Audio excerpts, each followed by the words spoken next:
मृत्यु के सामने मनुष्य के पास हमेशा एक ही प्रश्न बचता है।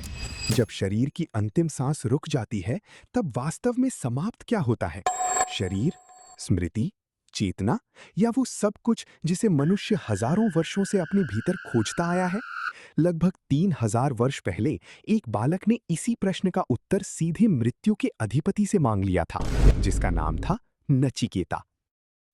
आज नियर डेथ रिसर्च भी ऐसे ही अनुभवों को एक्सपीरियंस करवाती है। जैसे जब हृदय कुछ समय के लिए रुक जाता है और व्यक्ति को सीपीआर देकर पुनर्जीवित किया जाता है, तो वो गहन शांति या शरीर से अलग होने जैसी अनुभूतियों का वर्णन करता है। हजारों वर्ष पुरानी नचिकेता की कथा और आधुनिक चिकित्सा की ये अनुभव एक ही मूल प्रश्न तक पहुंचते हैं: चेतना को समझने की सीमा आखिर कहां समाप्त होती है? इस प्रश्न का उत्तर पाने के लिए हमें पहले उस बालक तक लौटना होगा जिसने मृत्यु से भयभीत होकर पीछे हटने के बजाय उसी के द्वार तक जाने का मार्ग चुना। कथा हमें वैदिक भारत की उस यज्ञशाला तक ले जा रही है, जहां वाजश्रवस एक बड़े यज्ञ का आयोजन कर रहे थे। यज्ञ का उद्देश्य पुण्य, यश और लोक कल्याण से जुड़ा हुआ था। अनुष्ठान आगे बढ़ रहा था, मंत्रों का उच्चारण हो रहा था, दान की प्रक्रिया चल रही थी। बाहरी नजर से देखें तो सब कुछ धर्म के अनुरूप दिखाई दे रहा था। ओम नमः शिवाय, ओम नमः शिवाय, हर हर महादेवा।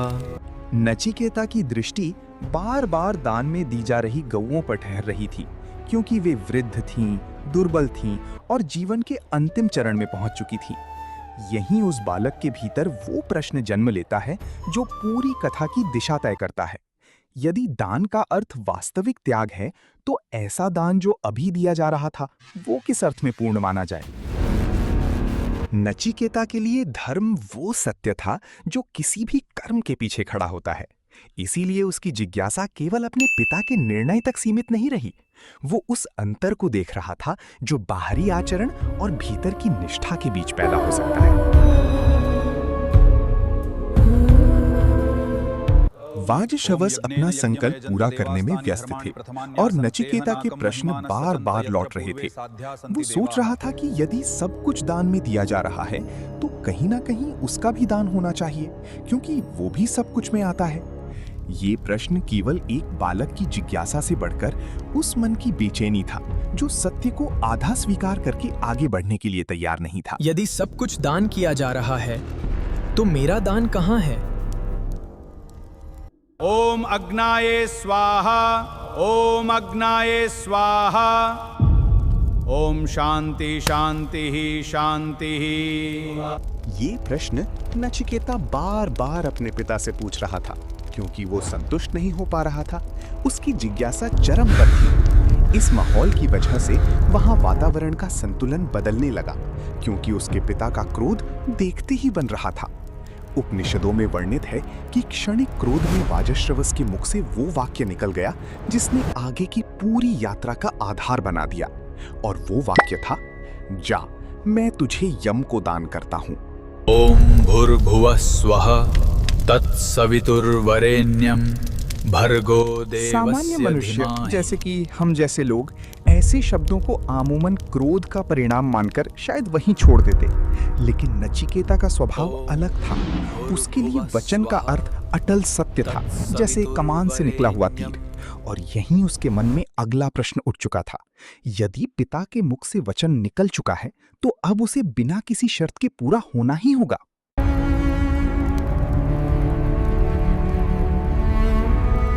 इसी निर्णय ने नचिकेता को उस मार्ग पर भेज दिया जहां कोई सामान्य बालक जाने की कल्पना भी नहीं करता। वो मृत्यु के सामने जाने के लिए तैयार हो गया, और कथा का अगला चरण इसी निर्णय से शुरू होता है। एक बालक, एक वचन और मृत्यु के अधिपति का द्वार।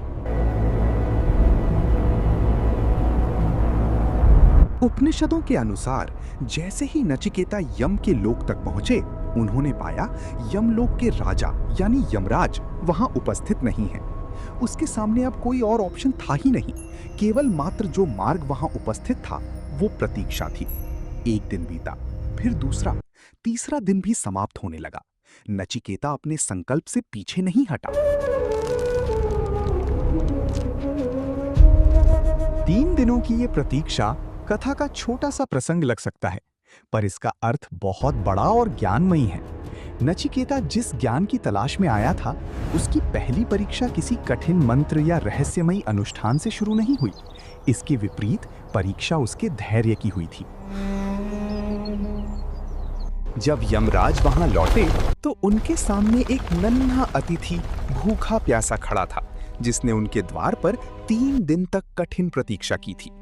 क्योंकि भारत में अतिथि का सम्मान धर्म का महत्वपूर्ण अंग माना गया है और यमराज ने नचिकेता से 3 दिन का इंतजार करवाया था, इसीलिए उन्होंने इस पछतावे के लिए नचिकेता को 3 वरदान देने का निर्णय किया। 3 वरदानों को स्वीकार करो, बालक। नचिकेता ने पहला वरदान परिवार और पिता की शांति के लिए मांगा। जब भी वो वापस घर जाएं तो उनके पिता का क्रोध शांत हो गया हो। दूसरा वरदान उन्होंने अग्नि विद्या प्राप्त करने से संबंधित मांगा, जिसे आगे चलकर नचिकेता अग्नि के नाम से भी जाना गया। ये ज्ञान यज्ञ की विधि से जुड़ा होने के साथ अनुशासन, तप और आत्मविकास के प्रतीक के रूप में भी समझा गया। ये 2 वरदान यमराज ने बिना चिंतित हुए प्रदान कर दिए, परंतु तीसरा वरदान कुछ अलग और असाधारण था, जिसने पूरी कथा को एक नई दिशा दी और साथ में यमराज की चिंता भी बढ़ा दी। The third boon. This carries a weight even I cannot fathom. तीसरे वरदान के रूप में नचिकेता ने धन, आयु, शक्ति या किसी सांसारिक उपलब्धि को नहीं चुना। उसने सीधा मृत्यु के बाद चेतना के विषय पर छलांग लगाई और उसके बारे में जानना चाहा। उनकी जिज्ञासा थी कि शरीर के समाप्त होने के बाद मनुष्य के अस्तित्व का क्या होता है। क्या जीवन की पहचान शरीर तक सीमित है या उसके पीछे कोई ऐसा तत्व भी है जो मृत्यु के बाद भी ऐसे का ऐसा ही बना रहता है। यमराज ने थोड़ी देर सोचा और वो इस निष्कर्ष पर पहुंचे कि इस प्रश्न का उत्तर तुरंत देना सही नहीं होगा, क्योंकि इस उत्तर को सुनने वाले और महसूस करने वाले की क्षमता की परख करना जरूरी है। नचिकेता की दृढ़ता को परखने के लिए उसके सामने यमराज ने दीर्घायु, धन, राज्य, रथ, घोड़े, दुर्लभ वैभव और सुखों की पूरी दुनिया रख दी। मनुष्य जिन वस्तुओं के पीछे जीवन लगा देता है, वे सभी एक साथ उसके सामने थी। Time has come to face your truth.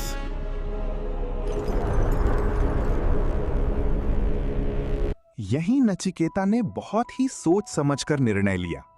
एक मार्ग तत्काल सुख देता है, वहीं दूसरा कठिन है, पर जीवन की दिशा बदल सकता है। कठोपनिषद इस अंतर को श्रेय और प्रिय के रूप में सामने रखता है।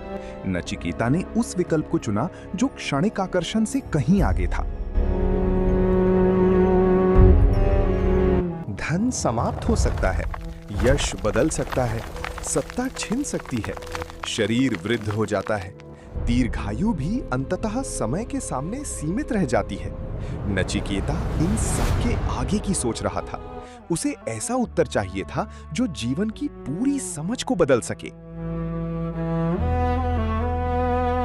नचिकेता ने उस उत्तर को चुना था जिसके लिए उसे कुछ समय पहले अपनी इच्छाओं की परीक्षा से गुजरना पड़ा था। यमराज, जो सिर्फ मृत्यु का लेखा जोखा करने वाले देवता हैं, उनके सामने प्रश्न मृत्यु के परे का बन गया था।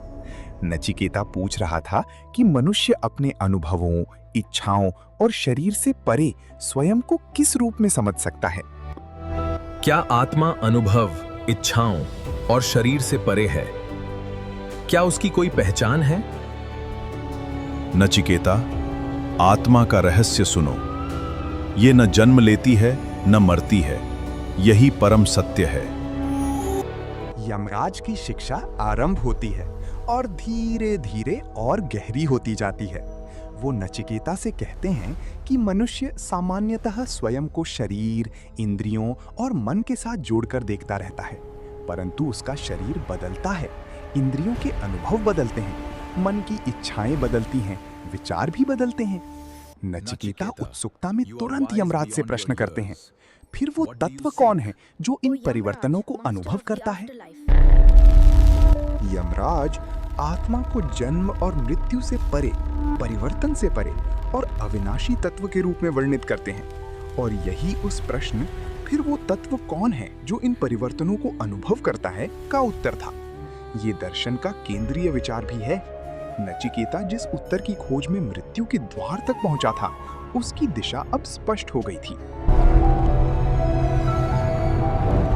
3 दिनों की प्रतीक्षा से शुरू हुई ये यात्रा अब उस शिक्षा तक पहुंच चुकी थी जहां मृत्यु को केवल अंत के रूप में देखने की सीमा टूट जाती है।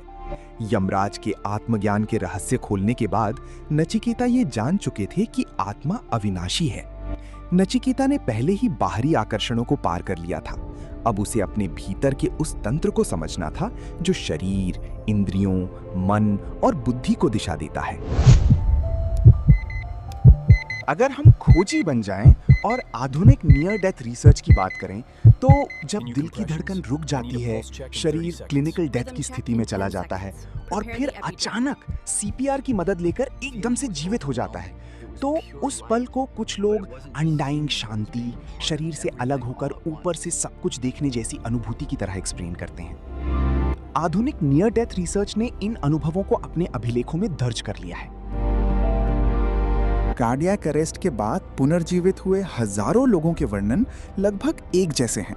शांति, तैरता हुआ एहसास, शरीर से मुक्ति और एक जागरूकता जो इंद्रियों और इवन साइंस की समझ से परे है। इन अनुभवों को समझने के लिए मेडिसिन, साइकोलॉजी और कॉन्शियसनेस स्टडीज में अलग-अलग दिशाओं से अध्ययन किए जा रहे हैं। सबसे दिलचस्प बात यह है कि ये आधुनिक खोजें हजारों साल पुरानी नचिकेता की कथा से आश्चर्यजनक रूप से मेल खाती हैं। नचिकेता ने मृत्यु के द्वार तक पहुंचकर पहला उत्तर पा लिया था। आगे यमराज उस पहचान को समझाने के लिए मनुष्य के शरीर, इंद्रियों, मन और बुद्धि का एक ऐसा रूपक देते हैं जिसे समझने पर पूरा जीवन एक रथ की तरह दिखाई देने लगता है।